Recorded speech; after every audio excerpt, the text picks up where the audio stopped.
Hola, què tal? Com estàs? Mira, vull aprofitar avui aquest vídeo per dues coses. Una, la primera, és sobretot recordar-te que ja tens a la teva disposició aquell recurs un recurs molt especialment pensat per als negocis, pel comerç de barri. Es tracta d'una web que es diu conelcomercio.com, us deixaré l'enllaç aquí sota, en el qual pugues trobar informació de què fer en situacions com l'actual, en moments de crisi. Què pot fer el comerç de barri en situacions de crisi?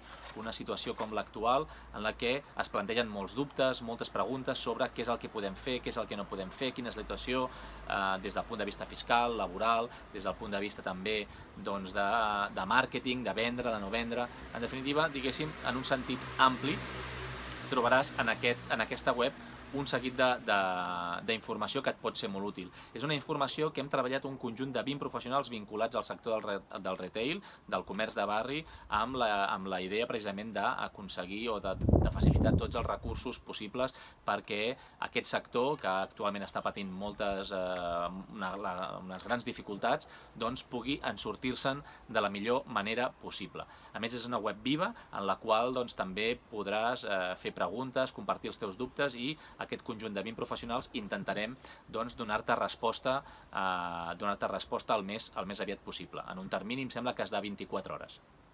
Per tant, simplement, aquesta era una primera cosa que no volia que se t'oblidés. Aquesta web en aquests moments està en castellà, però s'està treballant també en la traducció al català. Per tant, tan aviat com tinguin la versió en català, també us ho comunicaré perquè també hi pugueu accedir. I després, l'altra qüestió que també volia comentar i que es va quedar pendent en relació al darrer vídeo era sobre els tipus de continguts. A l'anterior vídeo parlàvem dels continguts d'ajuda professional, però també hi havia altres tipus de continguts. Que ara vull fer-vos un breu apunt en relació a aquests continguts. Quins són aquests continguts? Per exemple, podrien ser continguts d'humanització, que es diu, no? Continguts en els quals tu com a negoci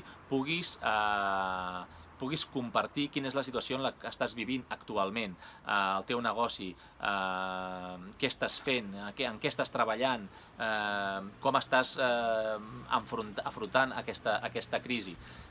La idea d'aquest tipus de continguts, en els quals és molt important que surtis tu com a individu, que al final ets la cara visible d'aquell negoci, no és tant de buscar la compassió dels teus clients o dels teus seguidors, sinó compartir amb ells una situació que tots dos esteu vivint i que pot ser una manera d'acostar-se i de connectar també emocionalment amb els teus clients. Després hi hauria uns segons tipus de continguts, que serien els continguts d'entreteniment. Continguts d'entreteniment em refereixo a que, més enllà d'explicar allò que estàs fent o de presentar els productes o vendes que tens en cartera pel futur o altres coses, és important també que siguem capaços també de distreure els nostres clients.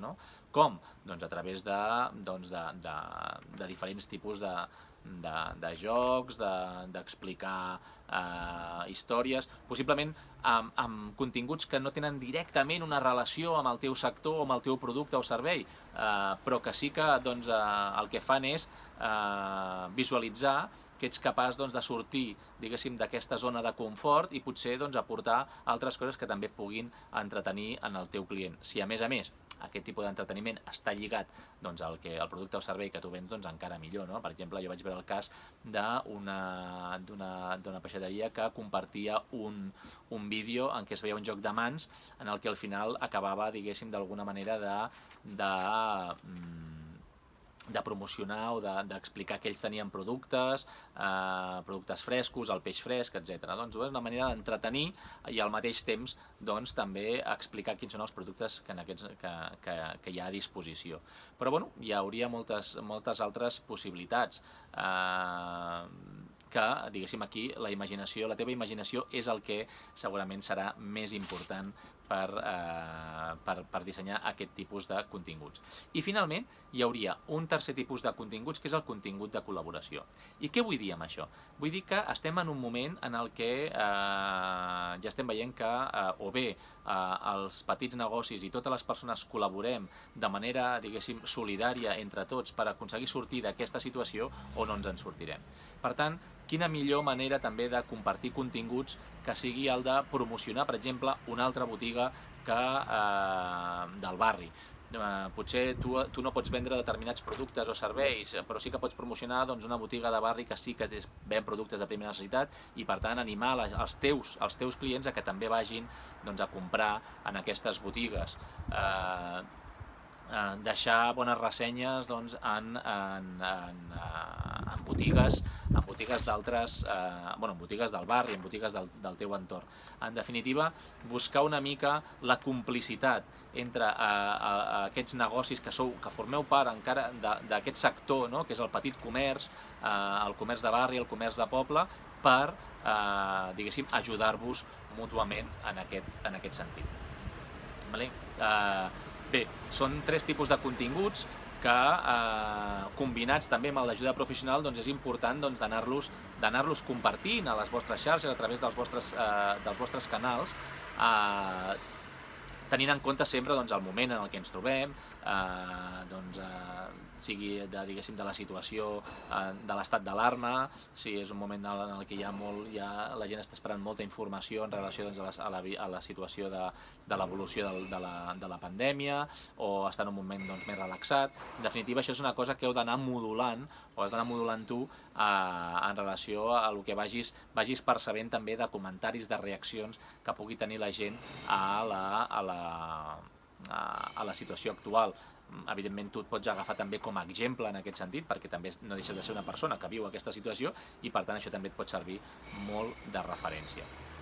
Bé, espero que aquestes idees siguin d'utilitat i ens veiem properament. Vinga, una abraçada i cuida't molt.